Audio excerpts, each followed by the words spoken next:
let me to first introduce myself to you. That born in early 90s in a suburban town like Barashat, I completed my high school from a only girls school, that was Barashat Girls High School, and thereafter I completed my law degree from Jogesh Chandra Chaudhary Law College in the year of 2013. Thereafter I came to practice the law, and I chose law as my career, as it was my challenge to demolish the roots and the goals of Section 377 conferred by the IPC of 1860. So thereafter I joined law and started my practice from the District Court of North 24 Parganas, that is Barashat. So thereafter when I joined my career, I started practicing Barashat and faced huge things in my career which I was not expected to be faced by me just for my gender identity. I identify myself as a transgender masculine person, and for that, when I started practicing, it is very common to see that whenever I have started to move inside of the courtrooms, my senior and my fellow colleagues started mimicking me, saying chakka, hijre, moga, and so other things, just utilizing these terms to defame me. When I used to be appear in the courtroom, people used to bark, like mimicking, and they used to do other some negative things to me, and that was a very much negative impression for myself to be inside of this practice. Thereafter I left the Sheresta or chamber, you can say, in the terms of the lower court phenomena. I left that Sheresta and chamber of Barashat and started practicing myself only. And I started doing the gender and name changes affidavit for the transgender people. And I have visited, out of 52 courts in West Bengal, I have visited 35 courts out of them, just for this gender and name changing affidavits for the transgender people. এবং এটা করতে গিয়ে আমি বিভিন্ন কোর্টে বিভিন্নভাবে শুনেছি, এমন অনেকবারই হয়েছে যখন আমার কমিউনিটি মেম্বার অর্থাৎ ট্রান্সজেন্ডার কমিউনিটি মেম্বাররা তারা হয়তো অ্যাফিডেভিটের জন্য এসছে কোর্টে, তাদেরকে বিভিন্ন রকমের আওয়াজ শুনতে হয়েছে। কখনো কখনো লার্নেড কোর্ট আমাদের অ্যাফিডেভিটকে বলেছেন যে আমরা দিতে পারবো না, যদিও 2014 সালে সুপ্রিম কোর্ট থেকে একটা রায় এসেছিল NALSA versus union of India. সেটার বেসিসে আমি নিজে কোর্টের সামনে দাঁড়িয়ে যখন বলতাম যে আমি সেই কমিউনিটির থেকে আমি বিলং করি, আপনার সামনে আমি দাঁড়িয়ে আছি স্যার, আমাকে দেখুন, আমিও একজন ট্রান্সজেন্ডার কমিউনিটিরই মানুষ, আমি একজন ট্রান্স ম্যাসকুলাইন পারসন। সেটা বলার পর অনেক লম্বা তর্কাতর্কির পরে বেশ কিছু ক্ষেত্রে এই কাজগুলি আমরা করতে পারতাম। আজকে 2021 সাল, 2019 সালে আমরা একটা ট্রান্সজেন্ডার প্রোটেকশন আইনও পেয়েছি। সেখানে বিভিন্ন রকমের রাইটস এবং আমাদের অন্যান্য যে সুযোগ সুবিধাগুলি পাওয়ার কথা ছিল 2014 সালের এই জাজমেন্ট অনুসারে, সেগুলো নিয়ে আমরা কাজ করতে আস্তে আস্তে শুরু করি আমি, এবং কাজ করতে করতে গিয়ে বিভিন্ন জায়গায় বিভিন্ন রকমের অভিজ্ঞতা হয়। কখনো সেটা কোনো রূপান্তরকামী কিংবা সমকামী মানুষকে উদ্ধার করার সময়, কখনো বা কোর্টে মামলা লড়ার সময় বিভিন্ন রকমের অসুবিধা আমরা ফেস করেছি।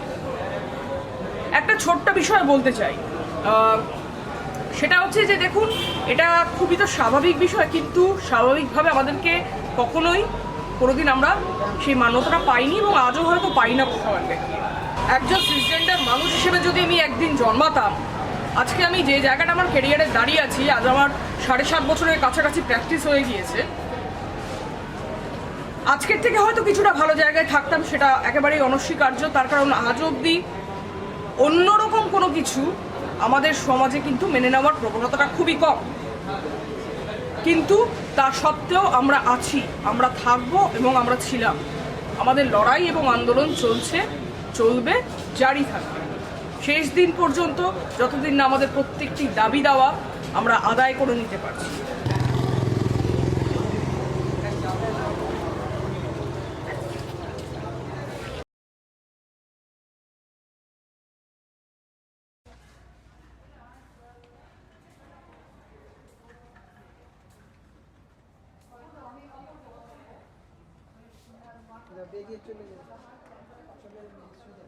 সেই ছোট থেকে নিজেকে মেয়ে মনে করে বড় হয়েছি, মেয়েদের মতন সাজগোজ সব এভরিথিং। তো সেখানে আমার ফ্যামিলির লোকজন প্রথম আমার ভীষণ আপত্তি করতো, সেই কারণে আমাকে বয়েজ স্কুলেও ভর্তি করা হয়েছিল। তারপরে আমি সেই বয়েজ স্কুলেই পড়াশোনা করেছি প্রথমটা। তারপরে পড়াশোনা স্কুলেও সে শান্তি নেই, স্কুলেও বিভিন্ন রকমের টর্চার, উল্টোপাল্টা বলা, গালিগালাজ, বুলি করা হতো। তারপর আস্তে আস্তে এইভাবে বেড়ে উঠি। তারপর সবকিছু যেন একদম আমি এগুলোর সঙ্গে মানিয়ে নিয়েছি নিজেকে, যে আমার কেউ কিছু এগুলোতে কোনো কিছু এফেক্ট করে না। তারপর সমস্যাগুলো তখন শুরু হলো যখন আমি একটু বড় হলাম আস্তে আস্তে, মানে যখন আমি আর কি নিজের জেন্ডার আইডেন্টিটি সম্পর্কে বুঝতে পারলাম যে আসলে আমি কি। তো তখন আমার সমস্যাগুলো শুরু হলো। এবার তখন আমার মনে হতে লাগলো যে না, আমি এতদিন যে জীবনটাকে আমি বাড়ির লোকজনের সঙ্গে যে আমি নিজেকে যে জীবনটা থেকে বড় হয়েছি বা ভেবে এসেছি নিজে, সেটা আমি নয়। ফ্যামিলিতে কোনোদিনই চাইনি যে আমি আমার আইডেন্টিটি নিয়ে লড়াই করি বা আমি আমার আইডেন্টিটি নিয়ে নিজের অস্তিত্ব বের করি। আমি যেরকম আছি সেরকমই থাকি, কেউ যেন বুঝতে না পারে। এটা আমার ফ্যামিলি আমাকে বারবার বুঝিয়ে দিয়েছিল। সেই তাদের এগুলো সবই সমাজের জন্য, কারণ সমাজের সামনে তাদেরকে আমি তাদের সন্তান বলে পরিচয় দিতে তাদের কোথাও গিয়ে কষ্ট হতো। রিলেটিভদের বাড়ি আমি যেতাম না, তারাও মাদেরকে এরকম, বাবাদেরকে এরকম উল্টো পাল্টা প্রশ্ন বলতো যে কে এটা, হিজড়া নাকি তোমার সন্তান, এই সমস্ত। সেটা বাবা মা মানতে ভীষণ কষ্ট হতো। আমি বুঝতে পারি সেটা এখন। আমি এখানে মেডিকাতে আমার ট্রেন হিসেবে জয়েন করেছিলাম 2018-তে, আর আজকে 2021। আমি এখন একজন স্টাফ এখানকার। এইখানকার বলতে মেডিকেল সুপার স্পেশালিটি হসপিটাল। এইখানকার পরিবেশ কোনোদিনই আমাকে বুঝতে দেয়নি যে আমি আলাদা কোনো গ্রহ বা আলাদা কোনো জেন্ডার বা আলাদা কোনো মানুষ। তারা সবসময় আমাকে একদম পাশে থেকেছে, প্রত্যেকটা ডিপার্টমেন্ট, HR থেকে ম্যানেজমেন্ট থেকে খুব সাপোর্টিভ। তারা সবসময় আমাকে সাহস জুগিয়েছে যে জেন্ডার বলে কোনো কথা নাই, তুমি তোমার যোগ্যতাতেই এখানে এসেছো, তুমি তোমার কাজের পরিচয় দিয়ে তুমি এই কাজটি পেয়েছো। Jia has been extremely hardworking and very sincere and dedicated towards her work. When she came in, I can still remember, she picked up the work in OT very fast. I'm sure by now her colleagues, her seniors are extremely happy and proud of her, the way she has come forward, the way her journey has been so far with us.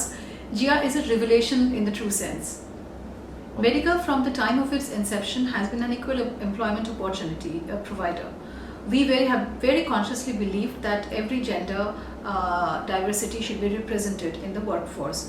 And we are happy that Jia has come forward and has got trained with us. As an organization, we would love more people like Jia to come forward, get trained and carve out their paths for a brighter and better future.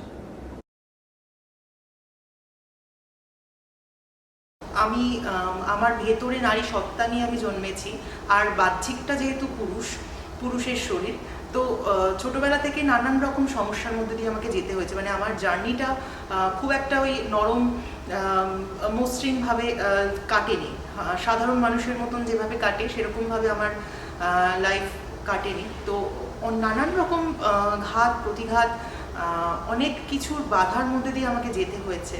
ছোটোবেলা থেকে boys স্কুলে পড়েছি আমি, তো সরকারি স্কুলেই পড়েছি। প্রায় একসঙ্গে 75-80 জন এক একটা সেকশনে ছিল। তো সেখানে তাদের সেই জায়গায় নিজেকে বসিয়ে মানে স্কুল লাইফটা আমার কেটেছে। মানে কী যে যন্ত্রণার সেই সময়টা ছিল, মানে এখন ভাবলে গা শিউরে ওঠে।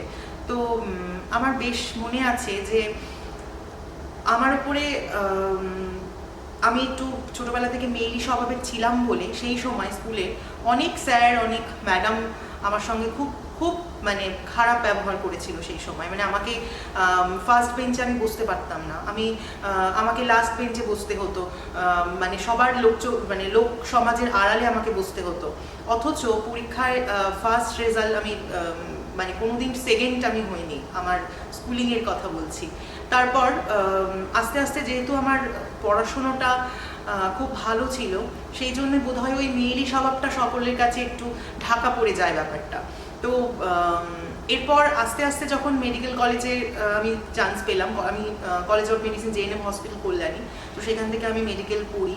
তো সেই জীবনটাও আমার পক্ষে মানে খুব দুর্বিষহ একটা জীবন ছিল।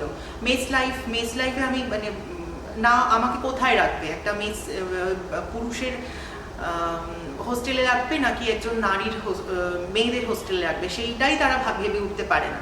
তো সেখান থেকে আমার মনে হয়েছিল যে এমন একটা জায়গায় আমাকে যেতে হবে যেখানে আমাদের মতন মানুষেরা শুধুমাত্র সিগনালে দাঁড়াবে না, শুধুমাত্র যৌনপল্লীতে যৌনবিত্রে করবে না, আমাদের মতন মানুষেরাও কিন্তু সম্মানের সঙ্গে হসপিটালে বা অন্যান্য জায়গায় সব মাথা উঁচু করে কাজ করতে পারবে। তো এই জেদটা আমার মধ্যে ছিল। তারপরে আমার মেডিকেল পাস করার পরে আমার এখানে আসা, মানে পেয়ারলেস হসপিটালে আসা 2017 সালে মে মাসে আমি জয়েন করি এখানে। তো তখন আমার মনে হতো, আমি যখন ইন্টারভিউ দিয়েছিলাম কলকাতার নামকরা 3টি বেসরকারি হসপিটালে আমি ইন্টারভিউ দিতে গেছিলাম, তো প্রথমে ভেবেছিলাম হয়তো আমি আমার নিজেকে আমি আয়নার সামনে দাঁড় করাতাম যে আমাকে পুরুষ সাজতে হবে, আমাকে পুরুষের মতন পোশাক পরতে হবে, তবে বুঝি আমি মানে চাকরিতে সিলেক্ট হব। তো ভালো রেজাল্ট হওয়া সত্ত্বেও আমাকে অনেক গভর্নমেন্ট জায়গা থেকে আমাকে বলা হয় যে তুমি এখানে কেন, তোমার এখানে তুমি তো এখানে তুমি কেন, তুমি এখান থেকে বেরিয়ে যাও। এরকমও অনেক গভর্নমেন্ট সেক্টরে, মানে হেলথ সেক্টরের কথা বলছি, আমাদের রাজ্য সরকারের বিভিন্ন পরীক্ষায় আমাকে রিজেক্ট করে দেওয়া হয়। পেয়ারলেস হসপিটাল যখন আমি জয়েন করলাম 2017 সালে, তো সেখানে আমি ইন্টারভিউ দিই। আমাদের ডক্টরস আছেন, আমাদের স্যারেরা আছেন, এমডি স্যার আছেন, ডক্টর সুজিত কর্পোরকায়স্থ, প্রচণ্ড হেল্পফুল এবং প্রচণ্ড ভালো মানুষ। আমি সিলেক্ট হই, পরের দিনই আমার ডাক আসে, আমাকে জয়েন করার জন্য বলা হয়। তারপর আমি জয়েন করি।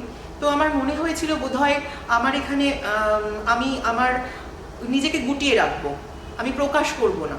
তো আজকে আমাকে যেমনভাবে দেখছেন সেই সময়টা আমি সেরমভাবে আসতাম না, আমি ছেলেদের মতন পোশাক পরে এখানে আসতাম। তো তারপরে হঠাৎ করে একজন আমার স্যারের সঙ্গে দেখা হলো। জয়েন করার পরে 6 মাস পরে আমার ডক্টর সুব্রজ্যোতি ভৌমিক স্যারের সঙ্গে দেখা হলো। উনি প্রচণ্ড ভালো মানুষ একজন। উনি আমাকে বলেন তুমি, তখন আমি শেয়ার করি আমার বোনের কথাগুলো ওনার সাথে শেয়ার করি, তখন অনেক ভয়ে ভয়ে শেয়ার করি, যদি আমাকে এখান থেকে রিজেক্ট করে দেওয়া হয় তো তাহলে আমি কোথায় যাব। এই বাজারে আরেকটা চাকরি পাওয়া আমাদের মতন মানুষের জন্য অনেকটা কষ্টের। তো যাই হোক, তখন উনি বলেন যে প্রাণ খুলে বাঁচো, তোমার মতন করে তোমার যেটা ইচ্ছা হয় সেই ইচ্ছা শক্তিটাকে নিয়ে নিজের মনে যা চায় তুমি সেরমভাবে বাঁচো, সেরমভাবে তুমি পোশাক পরো, সেরমভাবে তুমি এসো। তো ওই যে কথাগুলো আমার মধ্যে, আমার মাথায় সেই দিকটা খুলে যায়, মানে কি বলবো, পুরুষের শরীর আর নারীর মন, আমার নিজের তখন মনে হয় কি আমি যেন স্বাধীনতা পেয়ে গেছি। Noyan is very committed, like any other person, whether it's a male or a female. And I think whenever I remember meeting her for the first time and in one of the audits in our labs, and she came out as a very, very, very committed individual, knew exactly what has to be done in the lab, was working in the blood bank. She's trained in laboratory technology. Not many people are trained in that. So the basic knowledge about the subject is there. In fact, much more than what basic knowledge is all about. 70% of our workforce is women. So we give equal opportunities to women. And then when when we came to know about Noyan, I don't think so he was much bullied, because we recruited him as she had the relevant or the requisite qualifications, which is the most important thing, as well as the experience. And I know of instances where she's gone to give the government interview as well, but I think the inclusive environment, the cordial environment which she gets here has refrained her to move into government setup also. So I'm very happy that she's around with us. We hope that we get more people, and we owe it to the senior leadership. আমরা নিজেদেরকেও তো প্রথমে সমাজের চোখ দিয়েই দেখতে শুরু করি, এবং সেলফ অ্যাকসেপ্টেন্সটা এইটাও খুব জরুরি, মানে আমি সবার থেকে আলাদা এবং এইটাই আমার রিয়েলিটি। এইটা নিজেকে সেইভাবে মেনে নিতে, নিজেকে সেইভাবে ভালোবাসতে আমি শিখেছি।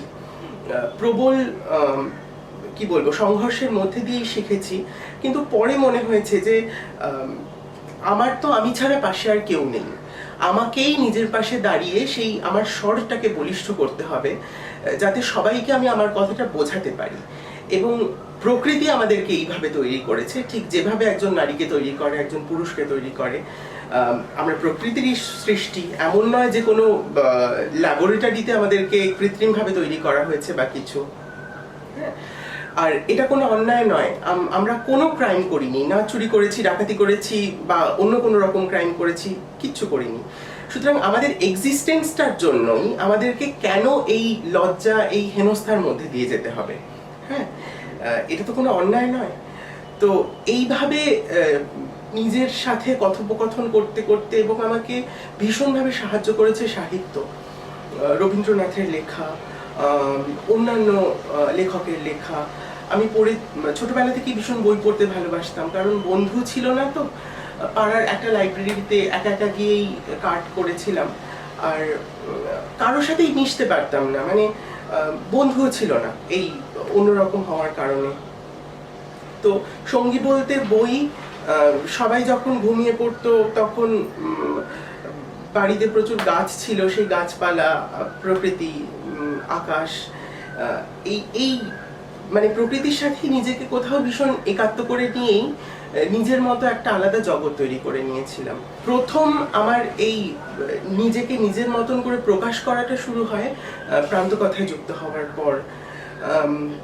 এই প্রান্তকথা মানে আমাকে যে স্পেসটা দিয়েছে, যে পরিসরটা দিয়েছে, শুধু ফিজিক্যাল স্পেস নয়, যে মানসিক স্পেসটাও দিয়েছে, যে আমি যেমন চাই ভাবতে পারি, ফ্রিলি ভাবতে পারি, নিজের যে কোনোভাবে এক্সপ্রেস করতে পারি। মানে এক্সপ্রেশন তো শুধু সেলফের এক্সপ্রেশন নয়, আমি যা ভাবছি, আমার যা চেতনা, যা বোধ, যেভাবে ভাবনা চিন্তা করছি, সেগুলোর স্বাধীনতাও আমি মনে করি যে একটা বিশাল বড় স্বাধীনতা। Is there any difference in rural areas or it is everywhere, including urban areas too? And sex is a taboo.